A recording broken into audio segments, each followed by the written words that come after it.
Hello everybody, it's me Pritesh sir and I welcome you all in the video lecture. તો 11th અને 12th commerce ની અંદર composition part ની અંદર ટકાટક 5 mark નો point જેનું નામ ઇન્ફોર્મેશન ટ્રાન્સફર 5 માર્ક રાઈટ અને જેના ઓલરેડી આપણે 8 લેક્ચર કમ્પ્લીટ કરી ચૂક્યા છીએ. હજુ 2 લેક્ચર હું હજુ ઇન્ફોર્મેશન ટ્રાન્સફર કરાવીશ જેમાં આપણે ઓલરેડી 6 ટેબલ કમ્પ્લીટ કર્યા છે બરાબર. પછી એક ગ્રાફ પણ લીધો છે, પછી મેં એક ડાયાગ્રામ ટ્રી ડાયાગ્રામ એ કમ્પ્લીટ કર્યું છે રાઈટ. આજે એક ઓર નવી વસ્તુ આપણે શીખવા જઈ રહ્યા છીએ બરાબર છે. તો મેં તમને કહ્યું તો એ મુજબ કોઈ બી એક વસ્તુ આવી શકે બોર્ડની અંદર. મોસ્ટ ઓફ ટેબલ પૂછાણા છે બરાબર છે, ટેબલ વધુ આવે છે વધારે. 5 માર્કની અંદર આ વસ્તુ પૂછાય છે. 80 વર્ડ્સમાં તમારે ગ્રામેટિકલી પરફેક્ટ એક પેરેગ્રાફ લખવાનો હોય છે અને જે સેન્ટેન્સીસ તમે બનાવો એમાં આપણને જે આપવામાં આવેલી માહિતી હોય, ટેબલ સ્વરૂપે હોય, ચાર્ટ સ્વરૂપે હોય, ગ્રાફ સ્વરૂપે હોય, ડાયાગ્રામ સ્વરૂપે હોય, કોઈ બી આવી નોન વર્બલ ઇન્ફોર્મેશન જે કંઈ પણ આપવામાં આવેલી હોય તે તમામ ઇન્ફોર્મેશનનો આપણે ઉપયોગ થયેલો હોવો જરૂરી છે. જો આપણે ઇન્ફોર્મેશનનો યુઝ ન હોય અને આપણે આપણી રીતે જ મૌલિક લખાણથી વાક્યો બનાવીએ તો એ ના ચાલે બરાબર છે. ભલે એ ગ્રામેટિકલી પરફેક્ટ સેન્ટેન્સીસ બન્યા હોય પણ આપણને જે અહીં માહિતી આપી છે એને તમારે સમજવી પડે અને એ જ માહિતીને સમજીને તમારે ગ્રામેટિકલી પરફેક્ટ સેન્ટેન્સીસમાં પેરેગ્રાફ 80 વર્ડ્સનો બનાવવો પડે. એમના તમને 5 માર્ક મળે છે બરાબર. જો તમને આ માહિતી સમજવા જ ના આવે અને તમે તમારી રીતે પછી જેવું સમજાય એ રીતે લખી નાખો બરાબર છે. આ માહિતીને જે રીતે સમજીને તમે લખી નાખો પણ એ પ્રોપર સમજૂતી ન હોય, તમે એ પ્રોપર સમજ્યા ન હોય અને તમે તમારી રીતે એ સેન્ટેન્સીસ લખી નાખો, ભલે એ સેન્ટેન્સ સાચા હોય પણ આ માહિતીને પ્રગટ કરતા ન હોય, આ માહિતીને રિપ્રેઝેન્ટ કરતા ન હોય બરાબર છે, દર્શાવતા ન હોય, પ્રસ્તુત કરતા ન હોય, આ માહિતીને યોગ્ય રીતે એની રજૂઆત અહીંયા ન થતી હોય રાઈટ, તો તમને એના માર્ક્સ ન મળે. એટલે અહીં આપેલી માહિતીને આપણે હંમેશા શું કરીએ છીએ, પહેલા સમજવાની કોશિશ કરીએ છીએ બરાબર. Now let's begin. પહેલા ઇન્સ્ટ્રક્શન વાંચું છું. Study the following 2 line graphs. 2 line graphs અહીં આપેલ છે. શોવિંગ દર્શાવે છે the cost of motor bikes, યાને કે મોટર બાઇકની કિંમત જે ઇન્ફ્લુએન્સ કરે છે, પ્રભાવિત કરે છે, પ્રભાવ પાડે છે, અસર પહોંચાડે છે. કોને? તો કે ધ સેલ્સ. સેલ્સ એટલે વેચાણ. હવે કોસ્ટ હોય, કિંમત હોય, જે પ્રાઇસ હોય કે જે કિંમત હોય મોટર બાઇકની હોય કે કોઈ બી વસ્તુની હોય, એ પ્રાઇસ છે એ ઓલવેઝ વેચાણ ઉપર અસર કરે છે બરાબર છે. Write a paragraph on it. એક પેરેગ્રાફ લખો આના વિશે 80 વર્ડ્સમાં બરાબર. તો અહીં આપેલું છે જો કે કોસ્ટ ઓફ મોટર બાઇક્સ એટલે આ કોસ્ટ છે. અહીં આપેલું છે નંબર ઓફ બાયર્સ એટલે કે ખરીદનારાની સંખ્યા. 10, 20, 30, 40, 50, 60, 70, 80, 90, 100 આ રીતે આપેલું છે. અહીંયા 10,000, 20,000, 30,000, 40,000, 50,000, 60,000. હવે આપણે આને જરા સમજવાની કોશિશ કરીએ બરાબર છે. 50,000 રૂપિયા કિંમત અને એમાં છે 10 ખરીદનાર. યાને આપણે અહીં સમજતા જઈએ અને લખતા જઈએ કે 50,000 રૂપિયા કિંમત બરાબર, ત્યારે 10 બાયરો, ખરીદનાર 10. હવે એ કિંમત ઘટે છે, જો નીચે આવે છે કિંમત અરાઉન્ડ 45 to 46,000 આ કિંમત થાય છે. ત્યારે ખરીદનારા તો કે તો 20 થાય છે બરાબર. હજુ જરા આપણે નીચે ઉતરે, જો કિંમત નીચે ઉતરે છે તો 40,000 કિંમત થાય છે તો ખરીદનારા 30 થાય છે બરાબર.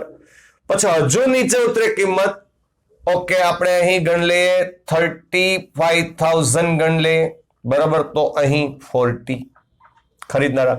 હજુ એ કિંમત નીચે ઉતરે છે અરાઉન્ડ 32,000 ચલો બરાબર, તો 50 છે.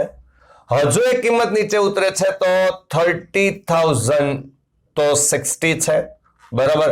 હજુ એક કિંમત નીચે ઉતરે છે 25,000 તો 80 છે. રાઈટ. અને હજુ એક કિંમત નીચે ઉતરે છે 20,000 બરાબર છે તો એમાં 90 છે. હવે આ વસ્તુ છે, આ જે મેં સમજૂતી આપી છે, બરાબર, 1-2 હજાર આમથી આમ કિંમત હોય તો ચાલશે, એમાં કઈ ચિંતા જેવું નહીં.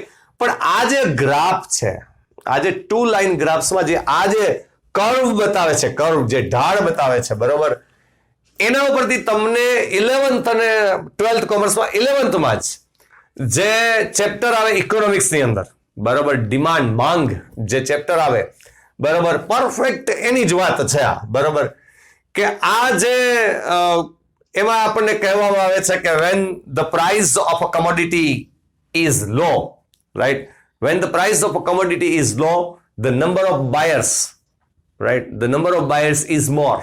બરાબર. જ્યારે કિંમત કમોડિટીની કોઈ પણ વસ્તુની નીચી હોય ત્યારે ખરીદનારાની જે સંખ્યા હોય છે એ વધારે હોય. બરાબર છે. અને એનાથી ઉલટું, when the price of a commodity is high, the number of buyers is low. બરાબર છે. અથવા આપણે બીજા એમાં પણ માંગની જે રીત છે, માંગની જે વ્યાખ્યા છે એ મુજબ આપણે લઈએ કે when the price of a commodity increases, બરાબર છે, the demand of that commodity decreases. Right. કે જ્યારે ખરીદનાર, જ્યારે જે કિંમત છે એ વધે છે, એ વસ્તુની કિંમતમાં જ્યારે વધારો થાય છે ત્યારે એમની માંગ છે એ ઘટે છે. બરોબર.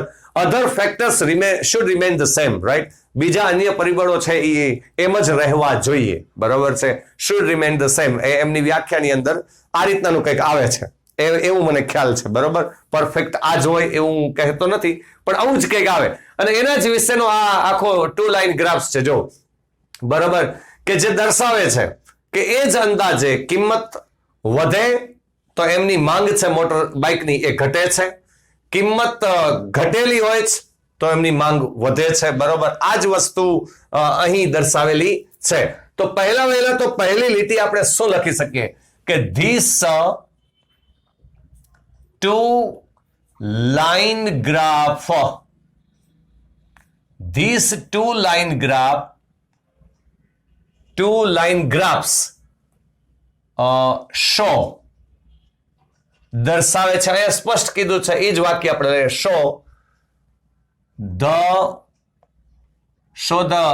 how the cost of motorbikes, motorbikeની cost, how the cost of motorbikes influences, એટલે પ્રભાવ પાડે છે the sales. તો આપણને એ તો કહી દીધું છે, એટલે these 2 line graphs show how the cost of motorbikes influence the sale. Okay, આ તો આપણને અહીં હેડિંગમાં પણ કહ્યું છે. હવે આપણે જે ઓબ્ઝર્વ કર્યું, આપણે જે નિરીક્ષણ કર્યું, આપણે જે આનું અવલોકન કર્યું, બરાબર છે, તો આપણને અવલોકનમાં શું જાણવા મળે છે કે we observe that, આપણે આપણું અવલોકન લખીએ. હવે we observe that, આપણે આવું નિરીક્ષણ કર્યું છે, આપણે નિરીક્ષણ કર્યું છે કે, બરાબર, અમે નિરીક્ષણ કર્યું છે કે, અથવા I observe that, મેં નિરીક્ષણ કર્યું છે કે, બરાબર, શું નિરીક્ષણ કર્યું કે when the cost of motorbikes, when the cost of motorbikes is, જો cost આરે is આવે, motorbikes નથી ગણવાનું, the cost of motorbikes છે, બરાબર છે, એટલે કિંમત is એમ ગણવાનું છે. the cost of motorbikes is low, નીચી હોય ત્યારે when the cost of motorbikes is low, the number એટલે સંખ્યા, આંકડો, the number of buyers, ખરીદનારાની સંખ્યા, તો આપણે the number ગણવાનું છે, buyers નથી ગણવાના. બરોબર. is higher, બરાબર છે, right, full stop. We observe that when the cost of motorbike is low, the number of buyers is high, and કરીને હજી આપણે જોઈન કરી, and when the cost of motorbikes when the cost of motorbikes is high. બરાબર છે. હવે જ્યારે કિંમત છે મોટરબાઇકની હાઈ હોય ત્યારે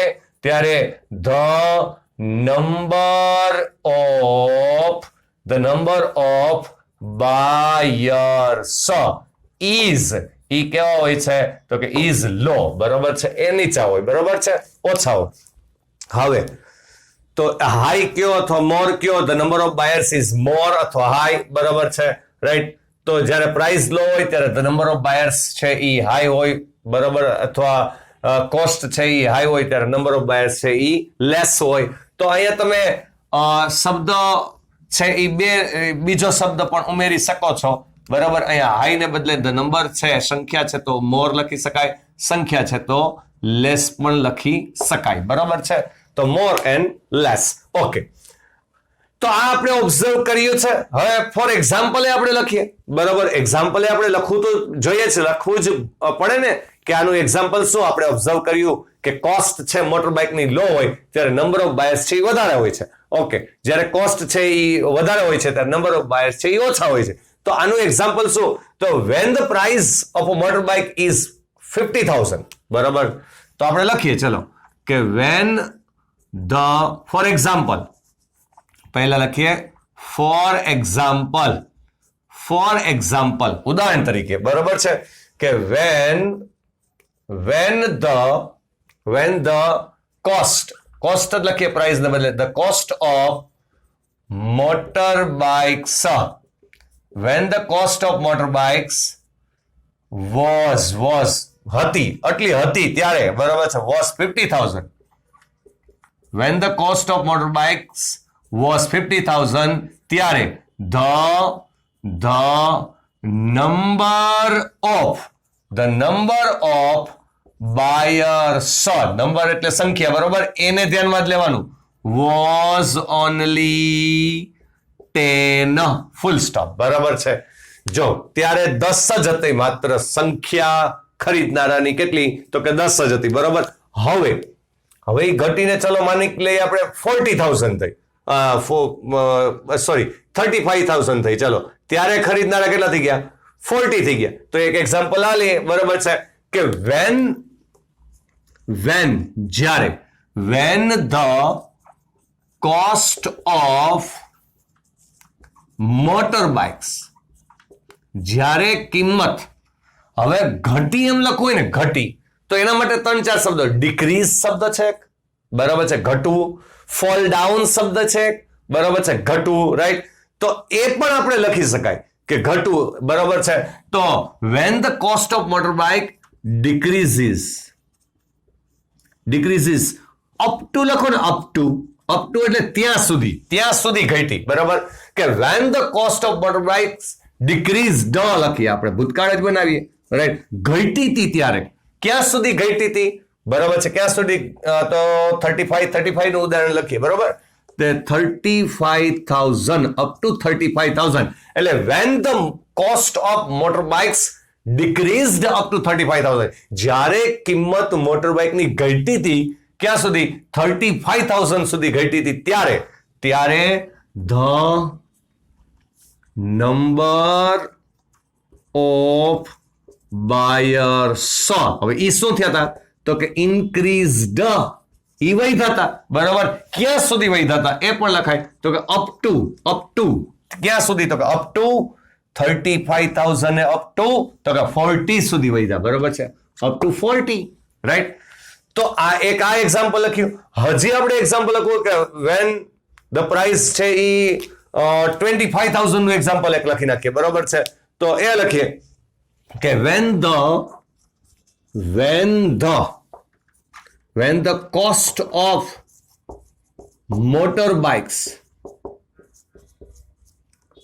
again એટલે ફરીથી. બરાબર છે, again decreased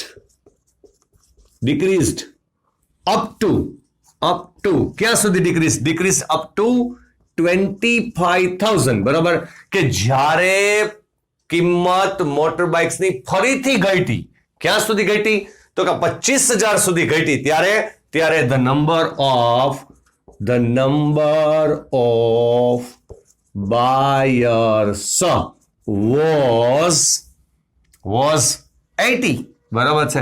ત્યારે ખરીદનારાની સંખ્યા કેટલી થઈ? તો કે 80. હવે આ જે વસ્તુ છે ને એ તમે માંગ ને કિંમત અને માંગ એમાં તમે યાદ કરો ને તો તમને આ જે સંબંધ છે એ કેવો સંબંધ બતાવે કે ઉલટ સંબંધ એવો દર્શાવે. બરોબર છે કે વ્યસ્ત સંબંધ. હા જો મને પરફેક્ટ યાદ આવી ગયો કે એને ઇકોનોમિક્સની ભાષાની અંદર વ્યસ્ત સંબંધ એમ બોલે છે. તો એને પણ આપણે ઇંગ્લિશમાં લખીએ. બરોબર છે કે these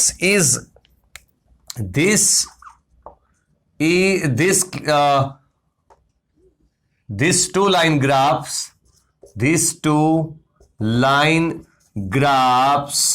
આ જે 2 લાઇન ગ્રાફ્સ છે ઈ દર્શાવે છે. બરાબર દર્શાવે છે ધ ઇનવર્સ રિલેશનશિપ.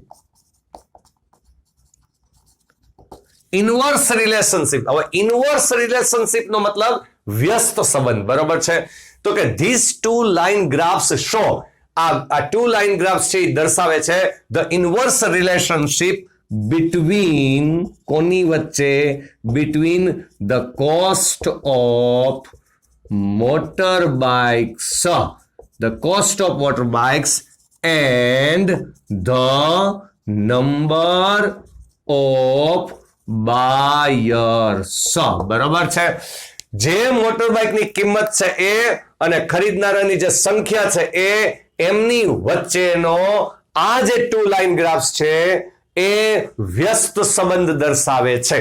બરાબર છે. and it is clearly observed. બરાબર છે. આ સ્પષ્ટ રીતે આપણે ઓબ્ઝર્વ કરીએ છીએ. બરાબર. it is clearly observed that there is an inverse relationship between the cost of motorbikes and the number of buyers. બરાબર છે. તો આ આપણું 9મી વસ્તુ છે એ અહીં કમ્પ્લીટ થાય છે. બરાબર. Take a screenshot. પહેલા સ્ક્રીનશોટ લઈ લો એટલે વ્યવસ્થિત તમે તમારી ફેરબુકની અંદર લખી શકો. રાઈટ. હું ફરી પાછો યાદ કરાવું છું કે આ માત્ર તમારે 11th સ્ટાન્ડર્ડ માટે નથી. બરાબર છે. This is also is in your 12th. Right. આ 12th નું જ છે. 12th માં જ તમારે આ 5 માર્કનું આવે છે. બરાબર છે. 12th સ્ટાન્ડર્ડના અત્યારે જે બાળકો ભણે છે તો એ પણ આ જ વસ્તુ ભણે છે. બરોબર છે. રાઈટ. અને મેં એમને પણ આ જ વસ્તુ ભણાવેલી પણ છે. બરોબર છે. તો એ તમે યાદ રાખજો કે આ વસ્તુ છે એ 12th ની છે, not in 11th only. Okay. 11th માં જ છે એવું નથી. બરોબર. બીજી એક વાત કે મેં જે સેન્ટેન્સીસ બનાવી અને અહીં લખેલા છે રાઈટ, તો એ જ સાચા, એ જ વસ્તુ લખી શકાય, આમ જ લખી શકાય એવું તો હું કદી ક્યારેય કહેતો જ નથી. બરોબર છે કે હું એક જ સાચો છું, આને આમ જ દર્શાવી શકાય કે આમ જ લખી શકાય, નો વે. રાઈટ. પણ જે રીતની સમજૂતી આપણે લીધી છે, હા, આ જે સમજણ આપણે કેળવી છે કે આ શું દર્શાવે છે, જે સમજણ કેળવી, સમજણ તો પરફેક્ટ જ છે. રાઈટ. હવે આ સમજણને તમે, આ જે માહિતી છે, આ માહિતીને તમે જે રીતે રજૂ કરવી હોય, બરોબર છે, એ રીતે તમે રજૂ કરો. બરોબર. અને તમારે માનો કે મેં આ 3 સેન્ટેન્સ લખ્યા, એક 50,000 નું લખ્યું, એક 35,000 નું, એક 80,000 નું, મેં ફોર એક્ઝામ્પલ કરીને લખ્યા છે. ફોર એક્ઝામ્પલ એટલે ઉદાહરણ તો આપણે દેવા હોય તો પછી બધા તો એક્ઝામ્પલ ન બને. રાઈટ. તો 2-3 એક્ઝામ્પલ જ દેવા પડે એટલે મેં 2-3 એક્ઝામ્પલ દીધા. હવે તમે માનો કે આ જ રીતે દરેકનું એક વાક્ય લખી નાખો પહેલેથી, અને બીજું આવી રીતે ઓબ્ઝર્વ કર્યું અને અંતે ન લખવું હોય તો બી ચાલેગા. રાઈટ. તો સેન્ટેન્સ આ માહિતીના હોવા જોઈએ. That's it. બરોબર. જે રીતે આ માહિતીને તમારે રજૂ કરવી હોય, રિપ્રેઝેન્ટ કરવી હોય, એ કરી શકો. બરોબર છે. તમને એમ લાગતું હોય કે સર આ રીતે જે તમે લખ્યું છે એના કરતા હજુ મને એમ લાગે છે કે મારે આ રીતે આનો આન્સર બનાવવો છે, આ રીતે, તો એ રીતે બનાવી આન્સર અને તમે મને મોકલી શકો છો. હું તમને ચેક કરી આપીશ કે ગ્રામેટિકલી એ પરફેક્ટ છે કે નહીં. બરોબર છે. આ માહિતીનો તમે પરફેક્ટ યુઝ કરેલો છે કે નહીં, બરોબર છે, અથવા એમાં કોઈ પણ મિસ્ટેક હશે તો એને હું કરેક્ટ કરી આપીશ, બરોબર છે. તો એ રીતે લખો, રાઈટ. નવા આઈડિયા મને પણ મળે ભાઈ, બરોબર છે. એવું થોડું છે, આના કરતા કદાચ સારી રીતે તમે લખી શકતા હોઈ શકો, બરોબર છે, રાઈટ. તમને એકાદું સેન્ટેન્સ બે સેન્ટેન્સ એવા પણ હોય કે જે મેં લખ્યા છે એના કરતા જોરદાર તમે બનાવી શક્યા હોય, રાઈટ. તો મને કંઈક નવી વસ્તુ શીખવા જાણવા મળે, બરોબર છે. એટલે બધાને શીખવા મળે, બધાને જાણવા મળે, રાઈટ. એટલે કોઈ વ્યક્તિ છે એ સંપૂર્ણ હોતો જ નથી, બરોબર છે, બધાને ખ્યાલ છે, રાઈટ. એટલે તમે બી હજુ આમ કોશિશ કરવાની, લખો, હજુ કોશિશ કરો, બરોબર છે, કે હજુ આના કરતા સારી રીતે લખી શકાય. ઓકે, અહીં સુધી રાખીએ. Have a nice day, good bye, આવજો, ટાટા.